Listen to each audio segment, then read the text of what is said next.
Kiek kainuoja įvaikinimas? 15 000 eurų yra užsieniečiam, maždaug 15 000 litų yra lietuviam. Nei vaikšto, nei sėdi, nei kranta, nei geria, strilsta, nemiega išėjo į lauką nuo alpo.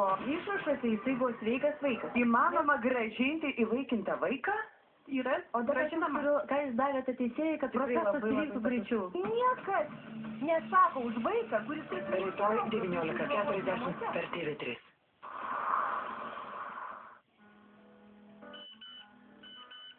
Per paskutinį mėnesį daugiau nei 50 žmonių jau laimėjo piniginius prizus žaisdami SMS klausimų žaidimą Pinigų virusas. Laimėkite ir jūs. Pradėkite žaisti. Siųskite PM numeriu 1679.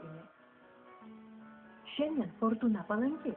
Siųskite PM numeriu 1679 dabar. Naujas galios matavimas. Degalai Ekto iš Lukoil. Švari energija.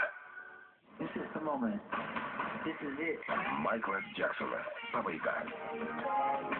Dėmesio. Filmas bus rodomas tik 2 savaitės. Seansų skaičius ribotas. So in the family...